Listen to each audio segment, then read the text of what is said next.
Hello प्यारे बच्चों, कैसे हैं आप सभी। आप सभी को पता है कि मैं आप सभी प्यारे बच्चों के लिए एक 5 मिनट का सेशन लेता हूं, जिसमें एक चैप्टर को पूरा खत्म करने का प्रयास करता हूं ट्रिक के माध्यम से। उसी सीक्वेंस में मैं आज आपका एक चैप्टर फिनिश करने वाला हूं और उसका नाम है प्यारे बच्चों संधि। जी हाँ, तो आप देख लीजिएगा, क्या आज हम संधि की ट्रिक पढ़ने वाले हैं। और मैं आपको बता देना चाहूंगा कि प्यारे बच्चों सभी बच्चों को इसमें जुड़ना है। तो मैं आपको बता दूं, पहले तो संधि होती कितने प्रकार की है। संधि के 3 भेद होते हैं: स्वर संधि, व्यंजन संधि और हमारी विसर्ग संधि। वृद्धि विसर्ग लिखा है, बट ये विसर्ग संधि होती है। ठीक है। अच्छा, अब हम बात करते हैं ट्रिक की। तो ट्रिक के ऊपर अब हम चलते हैं और संधि को समझने का प्रयास करते हैं। 5 मिनट ट्रिक की। सो संधि, पवन सर हिंदी संधि। अब बात करते हैं हम स्वर संधि की। तो स्वर संधि प्यारे बच्चों हमारी कितने प्रकार की होती है? 5 प्रकार की मानी जाती है: दीर्घ स्वर संधि, गुण संधि, वृद्धि स्वर संधि, यण संधि, अयादि संधि। अब इन सबकी हमें प्यारे बच्चों ट्रिक देखनी है कि हम कैसे पहचाने कौन सी संधि हमारी यहां पर वर्क करती है, काम करती है। तो ऐसे में मैं आपको बता देना चाहूंगा, अगर दीर्घ संधि की बात करें तो मैं आपको दिखा देना चाहूंगा। दीर्घ संधि की ट्रिक कहती है कि सर जहां पर बड़ा आ हो, बड़ी ई हो, बड़ी ऊ हो, वहां दीर्घ संधि मानी जाती है। जैसे लिखा हुआ है बड़ा आ, देखो ये है बड़ा आ, ये है बड़ी ई और ये है बड़ी ऊ। यानी कि जहां पर ये 3 वर्ण पाए जाएं, बड़ा आ, बड़ी ई, बड़ी ऊ, वहां कौन सी संधि होती है प्यारे बच्चों? दीर्घ संधि होती है। अगर आपसे पेपर में प्रश्न आ जाए भानुदय में कौन सी संधि है? दीर्घ संधि है सर, हमारी ट्रिक अप्लाई हो रही है। नेक्स्ट चलते हैं गुण संधि। गुण संधि की ट्रिक कहती है प्यारे बच्चों, ध्यान से देखिएगा, जहां ए और ओ की मात्रा हो, ए ओ और रा की रेफ हो, ये ट्रिक कहती है। यानी कि ए की एक मात्रा होती है, ओ की एक मात्रा, एक लाठी ए, इन तीनों में से कुछ भी हो वो प्यारे बच्चों गुण संधि होती है। आपने देखा सुरेंद्र में ए लगी है ए की मात्रा यानी गुण संधि है, ए लगी है प्यारे बच्चों ओ की मात्रा यानी कि गुण संधि है, ए लगा है री यानी कि यह गुण संधि है। तो ध्यान से समझना। अब आपसे कोई पूछे परोपकार में कौन सी संधि है, आप कह दोगे सर गुण संधि है, ओ की मात्रा लग गई। आप इसी तरीके से संधियों को बता सकते हैं। जैसे मैंने आपसे कहा प्यारे बच्चों, देवर्षि में कौन सी संधि है? रा की रेफ लग गई, ये हमारी हो जाएगी। आपसे आ जाएगा महर्षि में कौन सी संधि है, तो आप अब घबराना नहीं है। महर्षि में कौन सी संधि है? आपने कहा री की मात्रा लग गई, सर ये हमारी गुण संधि है। ये हमारी गुण संधि की ट्रिक हो जाती है। आगे चलते हैं, 3 चीजें याद रखना: ए की मात्रा, ओ की मात्रा, रा की रेफ। नेक्स्ट चलते हैं, वृद्धि स्वर संधि की ट्रिक क्या कहती है? इसकी ट्रिक कहती है आई और औ की मात्रा होनी चाहिए। आई और औ, आई की 2 मात्राएं होती हैं, औ की 2 मात्राएं होती हैं। यानी कि जहां पर आपको ये चीजें दिखाई दें वो हमारी क्या होती है? वृद्धि स्वर संधि मानी जाती है। प्यारे बच्चों, आपसे कोई पूछे एक एक में कौन सी संधि है, आपने कहा सर ये 2 मात्राएं लगी हैं, वृद्धि संधि है। सर महोज में कौन सी संधि है? वृद्धि संधि है। इस तरीके से आपसे अगर पूछा जाए परम प्लस औषधि, परमौषधि कौन सी संधि है? सर वृद्धि स्वर संधि है। यानी कि जहां आपको इस तरीके की 2 मात्राएं देखने को मिले वो वृद्धि स्वर संधि मानी जाएगी।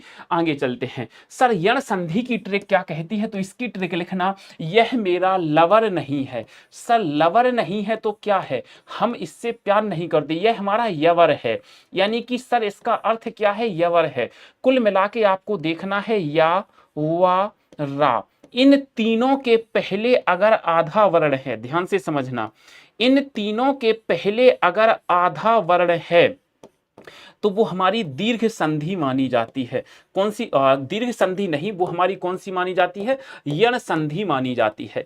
यदि या व रा के पहले आधा वर्ण है तो वो यण संधि मानी जाती है। अब देखिएगा, सर आपसे पूछा जाएगा दिव्यागमन में कौन सी संधि है, तो या के पहले आधा वर्ण, या के पहले आधा वर्ण। सर ये देखिएगा, या के पहले आधा वर्ण, या व रा। अब देखिएगा प्यारे बच्चों, ये जो त्रा त्रिशूल है, त्रा त्रिशूल किससे मिलके बनता है? तो ये मिलके बनता है आधा ता प्लस रा से मिलके।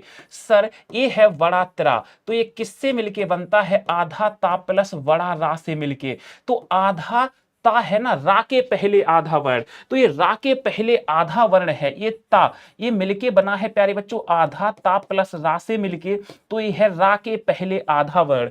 अगर रा के पहले आधा वर्ण हो, वा के पहले आधा वर्ण हो, या फिर प्यारे बच्चों हमारा या के पहले आधा वर्ण हो, जैसे मैं आपको एक बताऊं, जैसे मैंने लिखा प्यारे बच्चों वधवागमन, ध्यान से देखना।